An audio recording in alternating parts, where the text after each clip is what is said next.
again, I think it's because of the nature of language learning, and you're the expert, so you tell me about it. I work in engineering, nursing. I go from one field to the next, and I'm just working on a project now in language learning.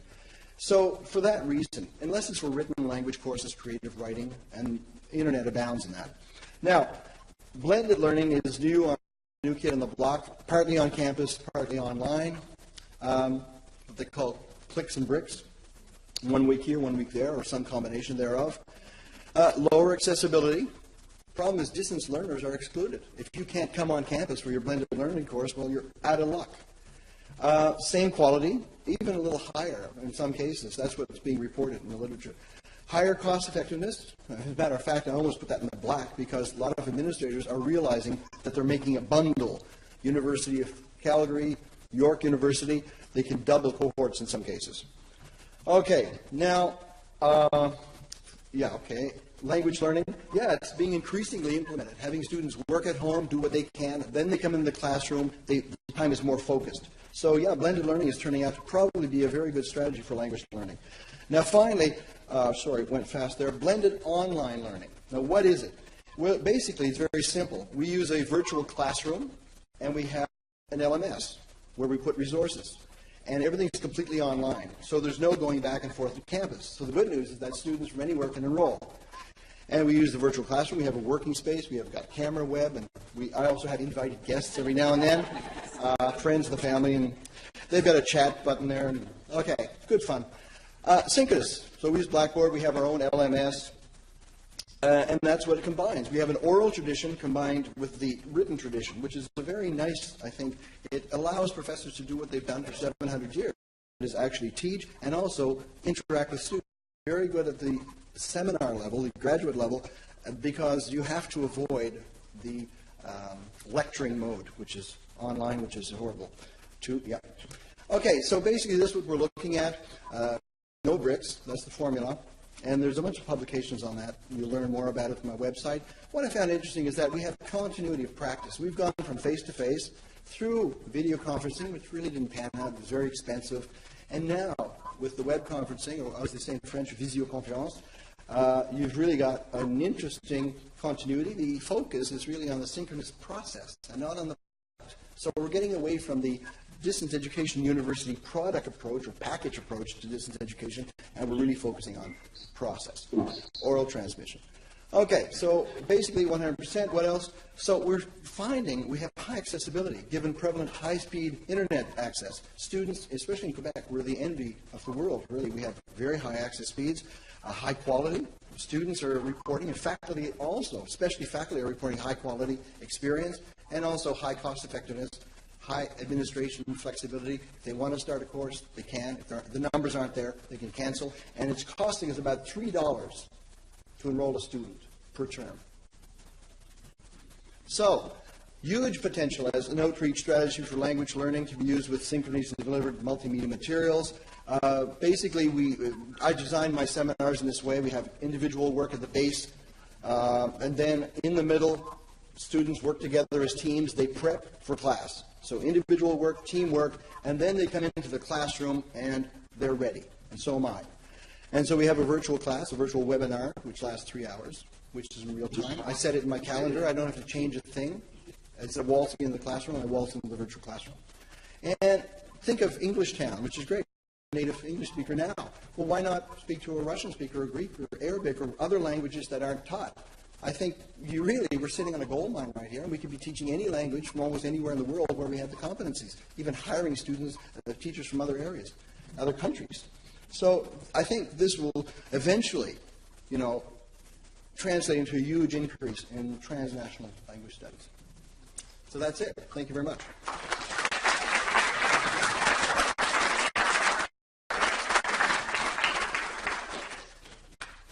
Thank you very much. And now we're going to have Joe, who's going to do his presentation. So from the Open University of Barcelona. Joe, do you hear us?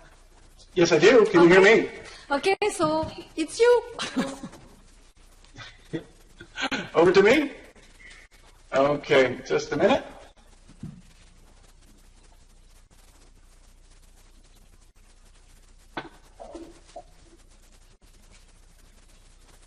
Okay. Can you see my presentation? Yes. Yes. Okay, great.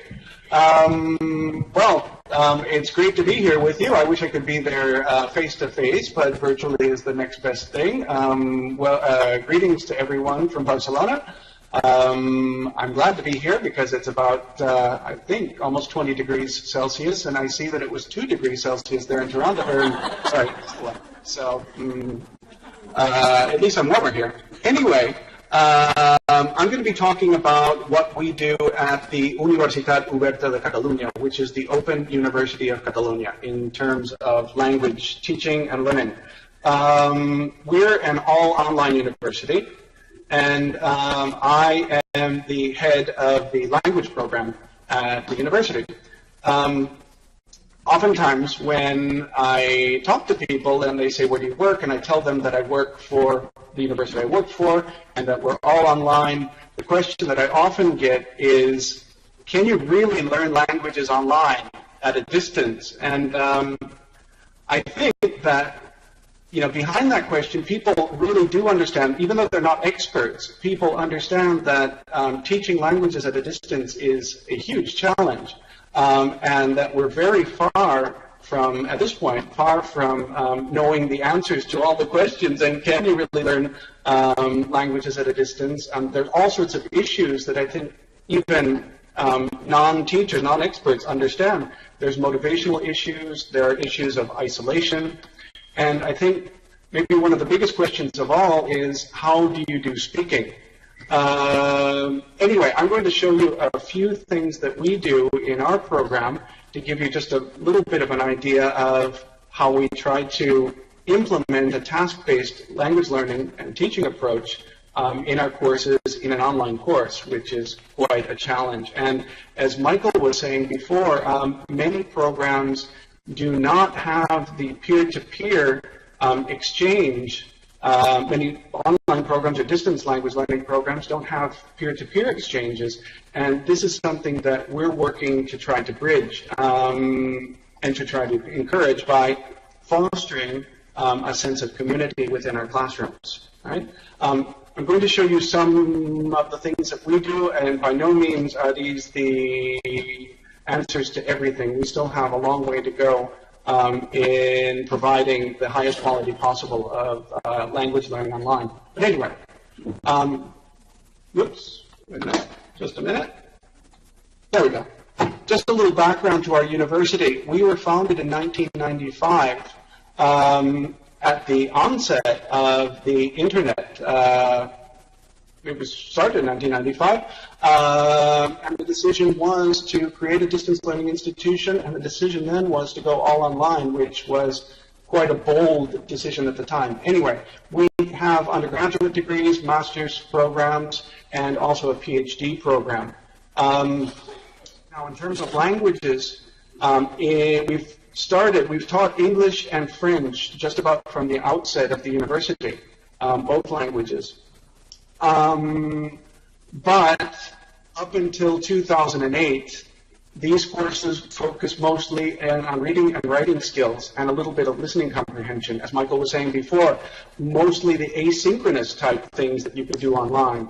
Now, with the university reform of the universities that is happening all over Europe right now in what's called the Bologna process, or the European space of higher education, in 2008, we began to reform our university degrees. And our university decided that across the board, for all programs, for all degrees, there were 2 cross-curricular competencies that would be required for undergraduate students. Those were digital literacy and competency in a foreign language. By competency, we mean attaining a level B2 in the Common European Framework, more or less an upper intermediate level. And at this time, students can do that at our university or French. Okay? At this time also in 2008, in the languages program, we decided that it was time to move away from courses that focused only on reading and writing and to expand to oral skills and also collaboration, right? The 2 things. Right? Now, just to give you some of the numbers that we have, to give you an idea of how many students we're dealing with, we currently have a total enrollment of about 7,500 students studying languages with us. The vast majority of them are studying English, right? And the vast majority of the students who are studying with us, I'm sorry, not the vast majority, but a little over half of our students are studying English or French in order to complete their degree requirements, right? We've got 189 virtual classrooms, and we currently have 143 online teachers that are working for us, okay? Now, when students sign up for a course with us, they are assigned a virtual classroom. We have a purpose-built virtual campus that has classrooms that are very similar to a Moodle classroom, right? But they're embedded within our virtual university campus, right? The classrooms look like this. On the left, you have the communication spaces, a notice board, forum, etc. On the right, students have access to a calendar, and these calendars are linked to the various learning activities that they will do throughout the term. I should mention the classes are fairly large. They have up to 50 students per classroom in them. Okay? Moving on. Now, our learning activities, what do students do when they study with us? They go through a system of what we call continuous assessment activities. Right? These continuous assessment activities have various parts to them, which I'll show you in a minute. One is the learning materials, the online materials. Right? When students start one of our continuous assessment activities, which normally last between 10 days to 2 weeks, they begin by studying the online materials. Right? They do this on their own, and these materials are self-correcting. Here's an example on the screen of some materials for one of the English courses. Okay. Then, after they have studied the materials, they are required to participate in various production tasks. Right? These are written production tasks or oral production tasks. Right? For written production, that could be, they might have to participate in a forum discussion in our asynchronous online forum. They may need to participate in a collaborative writing task. We use wiki spaces, which we have integrated into our campus for that. For oral production, the Common European Framework makes a distinction between oral expression, which is more or less monologue, and oral interaction, which is basically conversation. For oral expression, we use a video audio blog called Langblog. That is something that we've developed at our university. And for oral interaction, we have the students go outside of the campus and they use Skype. Right? For the oral interaction sections, given the student numbers that we have, given also the fact that the research seems to show that most of the online video conferencing or audio conferencing sessions that are led by teachers tend to be dominated by the teachers, and also given our class sizes, we have developed autonomous speaking tasks. Right? For these, the students are given a very structured speaking activity to do. They agree with partners, there are two or three other partners that they have, to go on Skype and do the speaking activity together. They use a recorder, and they record themselves, and they send the recording back to their teacher, back to the classroom. Other students can also listen to this, and they also, this is also accessible to the teacher, and the teacher gives them a mark for these, and also gives them feedback on what they've done for the activity. Right? So in other words, the oral interaction portion of our courses is done without the teacher being there present in real time. The teacher's intervention is deferred to a later date. Students record themselves, and the teacher listens and gives them feedback. Okay? Now, in terms of a given semester, here's an example of the learning activities that students would be doing. Right?